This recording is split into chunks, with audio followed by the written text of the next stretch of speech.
Hello বন্ধুরা, তোমরা কেমন আছো? আশা করছি সবাই ভালো আছো। তো আমি আজকে দেখো এটা জংলি কচু, যেটা আর কি পাতা কচু, এই কচুটা নিয়ে এসেছি। এই কচুটা আজকে রান্না করব।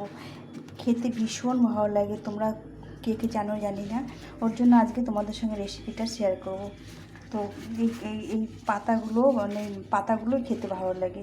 এমনিতে শোলা কচু যে লম্বা লম্বা পাতা কচু খায় অনেক কিছু দিয়ে, তো আজকে আমি এই পাতা কচু রান্না করব। খেতে ভীষণ ভালো লাগে, তোমরা একবার ট্রাই করে দেখো, তারপরে বলো। অনেকে বলে গলা ধরে, কোনো কিছু না, এইভাবে রান্না করলে একদম কিচ্ছু হবে না।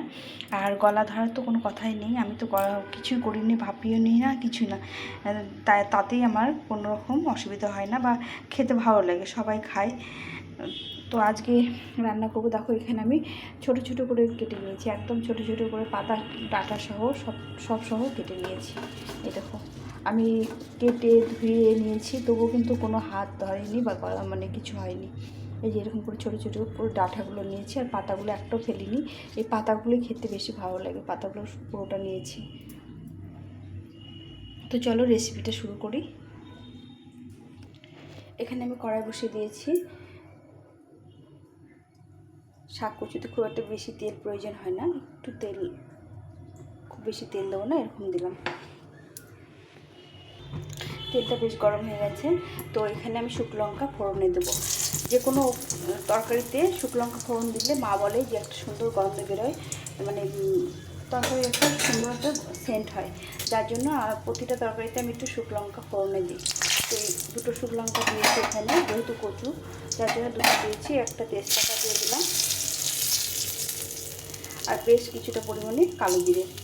এই কালো জিরেটা বেশি দিলে খেতে ভালো লাগে, ভর্তা ভর্তা লাগে, খেতে ভালো লাগে। তো আমি এটা দিয়ে দিলাম। এর সঙ্গে নিয়েছি একটা মানে বড় ছোট রসুন আর 3-4টে।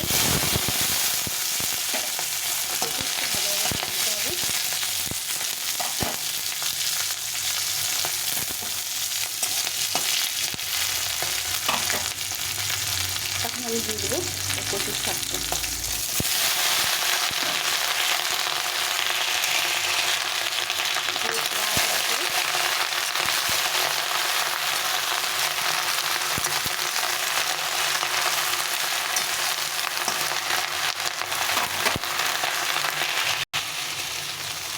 দেখো অনেকটা কমে এসছে। এখন আমি দিয়ে দেবো লবণ আর পরিমাণ মতো হলুদ গুঁড়ো দিয়ে এটাকে একটু ঢাকা দিয়ে সেদ্ধ করে নিতে হবে। ঢাকা দিলে এটা জলটা বেরিয়ে আসবে, এই জলেই এটা সেদ্ধ হয়ে যাবে, একটু করে জল দিতে হবে না। লবণ দিয়ে দিলাম, এখন আমি এটাকে ঢাকা দিয়ে সেদ্ধ করে নিই। কতটা কমে যাচ্ছে দেখো।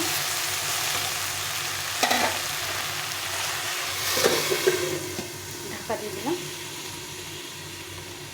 তো বন্ধুরা দেখো কচুটা অনেকটা নরম হয়ে গেছে, ঢাকা দিয়ে সেদ্ধ করেছি, কি সুন্দর একদম সেদ্ধ হয়ে গেছে, সুন্দরভাবে এইভাবে সেদ্ধ হয়ে যায়। জল বই করলে কচুর একটা স্বাদ থাকে, সেটা নষ্ট হয়ে যায়। এখন আমি এর মধ্যে দিয়ে দেবো, এখানে একটা টমেটো ঘষে রেখেছি, ছোট্ট একটা টমেটো ঘষে রেখেছি। টমেটোটা দিয়ে আবার এই টমেটোর যে জলটা আছে এটা দিয়ে ভালো করে কষিয়ে নিতে হবে।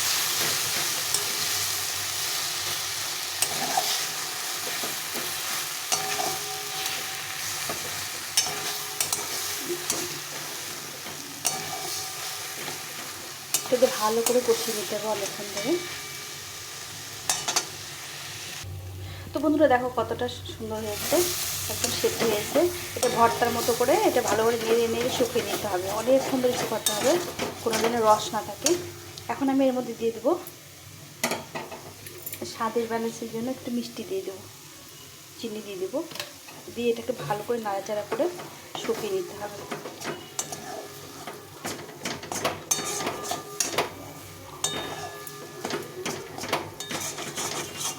যত শুকানো যাবে তত এটা টেস্ট হবে খেতে। একদম শুকিয়ে নিতে হবে, ভালো করে নেড়ে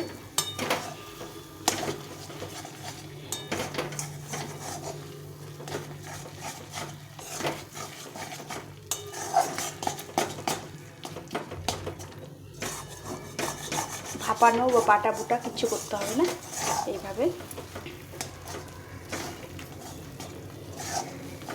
ভালো করে কষে কষে শুকিয়ে নিতে হবে রসটা।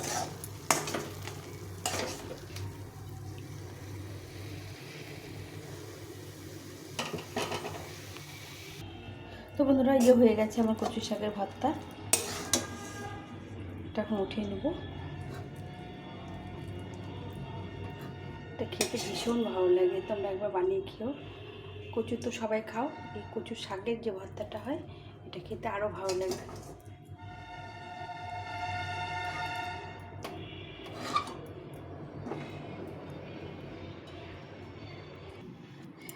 এখন ভাতের সঙ্গে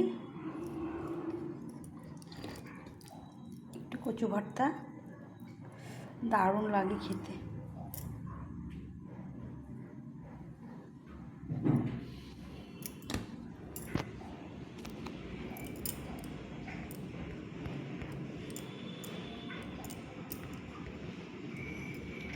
আর উপর দিয়ে একটু কাঁচা সরষের তেল।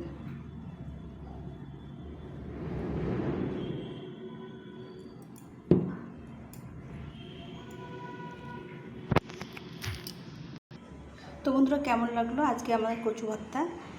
তোমরা বাড়িতে একবার অবশ্যই বানিয়ে খেও, খুব ভালো লাগে খেতে। আর যদি তোমাদের ভালো লেগে থাকে লাইক দিয়ে বন্ধুদের সঙ্গে শেয়ার করো, নতুন বন্ধুরা সাবস্ক্রাইব করে বেল বাটনটা অন করে দিও, তাহলে নতুন নতুন রেসিপিগুলো তোমরা দেখতে পাবে। তো এইভাবে একটু কচু ভর্তা দিয়ে ভাত খেতে, গরম গরম ভাত খেতে দারুণ সুন্দর লাগে।